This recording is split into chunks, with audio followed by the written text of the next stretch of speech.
Hello नमस्कार दोस्तों।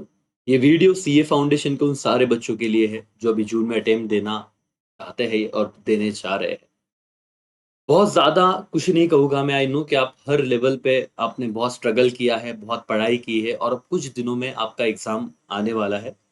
और कुछ ख़्याल जो आपके नहीं हर बच्चों के मन में रहते हैं, क्या मुझे लॉ याद आएगा? क्या मैंने जो पढ़ा है वही चीज़ होगी? अगर अटेम्प्ट लग गया तो क्या? अकाउंट्स में मुझे ये चीज़ नहीं आ रही और इतना कम टाइम बचा हुआ है। मैथ्स बड़ा बवंडर है।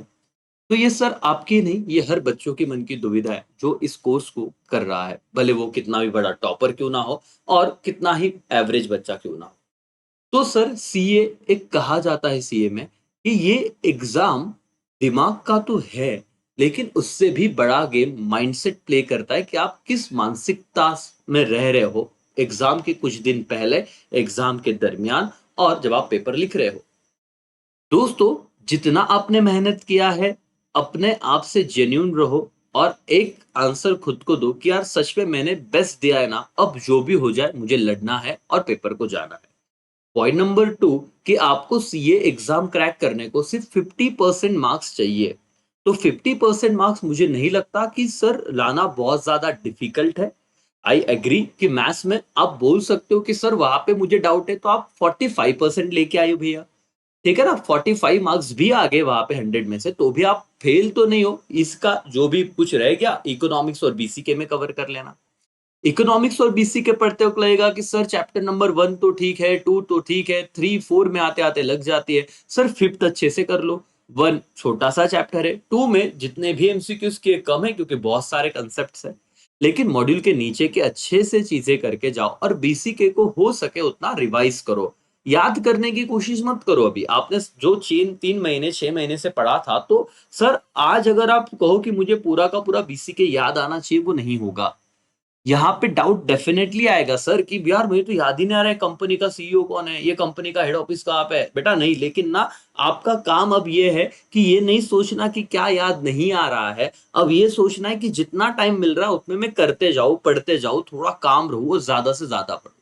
जब आपकी पढ़ाई बढ़नी चाहिए, जब आपकी पढ़ाई ज़्यादा होनी चाहिए, तब वो कम हो रही है। उसका रीज़न ये है कि आप ज़्यादा स्ट्रेस में जा रहे हो।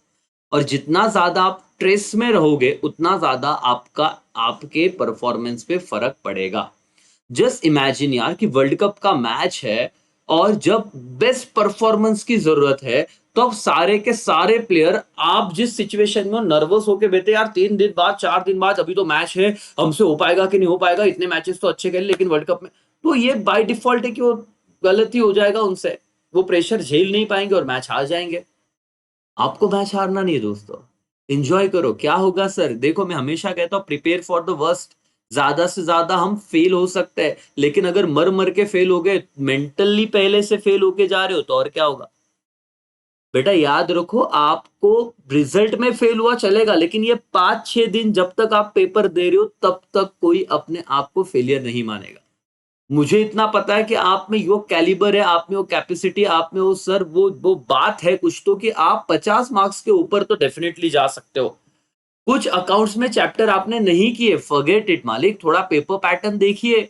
कुछ सब्जेक्ट मतलब कुछ चैप्टर्स उसमें मतलब अकाउंट्स में स्पेसिफिकली, अगर बिल्स ऑफ बीआरएस हो गया, डिप्रिसिएशन हो गया, बिल्स ऑफ एक्सचेंज हो गया, एनपीओ हो गया, उसके बाद सर एवरेज ड्यू डेट हो गया, उसके बाद कंपनी अकाउंट हो गया। ये ऐसे कुछ चैप्टर है सर जो आपको कम से कम 50-60 मार्क्स दिला रहे हैं और वो हर एग्जाम में आते हैं, हर एग्जाम में आते हैं। आप उस पे मेहनत कीजिए सर। ठीक है, एडमिशन, रिटायरमेंट, डेथ, डिसोल्यूशन, ये जो भी है आपको लगता है रह गया, दोस्तों मैं आपको बता दूँ कि हर पोस्टिंग का मार्क्स होता है, हर पोस्टिंग का। मतलब मैंने कुछ पेपर भी मंगवाए थे सीए फाउंडेशन के और मतलब हमने देखा था इसी चीज़ के लिए क्योंकि वो शेयर करना अलाउड नहीं है, लेकिन मैं कभी बताऊँगा। तो और मैं आपको बताता हूँ, इतना भरोसा रखो कि बंदे ने पार्टनरशिप में उसको पूरा नहीं आ रहा था, जैसे हर किसी की दुविधा है। तो उसने क्या किया था बेटा कि सिर्फ़ नॉर्मल पोस्टिंग करके आया था। मतलब सपोज़ पार्टनर्स करंट अकाउंट बनाने को कहा है, तो ड्राइंग्स उसने मतलब डेबिट साइड को डाल दिया, प्रॉफिट साइड सैलरी मिला था, उसको कमीशन मिला था, क्रेडिट साइड को पोस्ट कर दिया, ज़्यादा कुछ आ नहीं रहा था।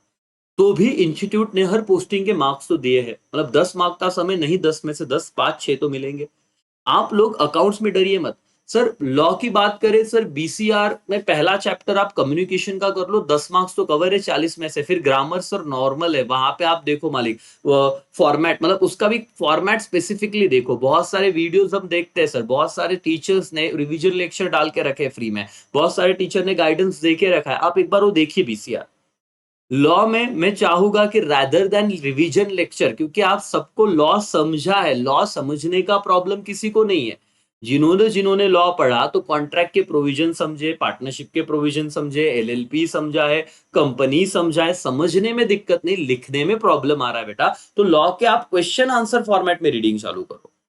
और मैं तो कह रहा हूं ना, एक बार गए पेपर में, जब तक अच्छा आ रहा है ठीक है, नहीं तो सर बीकॉम लेवल लिख के आना ही है, छोड़ना कुछ नहीं है। छोड़ दिया तो सर क्या ही होने वाला है, कुछ नहीं होगा सर।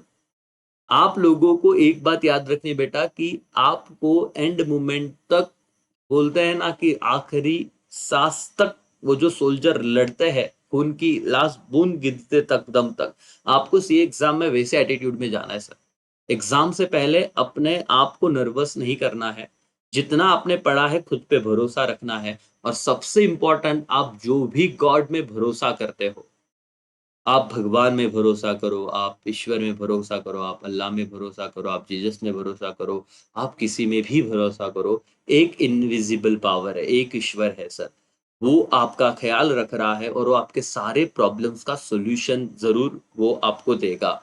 आपको वो याद दिलाएगा एग्ज़ाम में, जब आपको लगेगा हम ब्लैंक हो रहे, वो आपको कोई तो इनविजिबल पावर है जो आपको पॉजिटिव वे में हेल्प करेगी। बस उसके लिए आप ऋणी रहो, उसके लिए आप कि पॉजिटिव रहो कि ऐसा होगा, और पॉजिटिव सोचो तो पॉजिटिव होगा।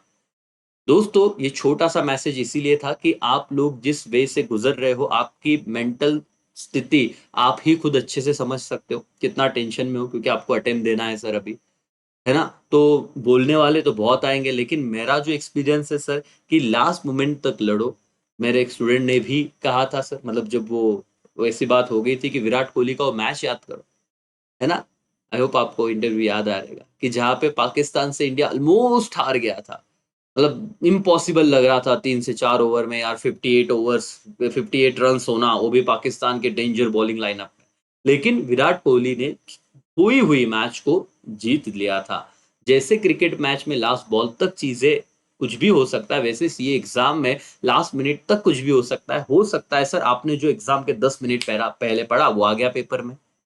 तो पॉजिटिव रहिए, आपको कहीं पे भी नेगेटिव नहीं होना है। छोटा-सा मैसेज था दोस्तों। अच्छा करके आना, खुद पे भरोसा रखना, और आप लोग बहुत बड़ा अच्छा कोर्स कर रहे हो, डिफ़िकल्ट कोर्स कर रहे हो, ऐसे लोग कहते हैं।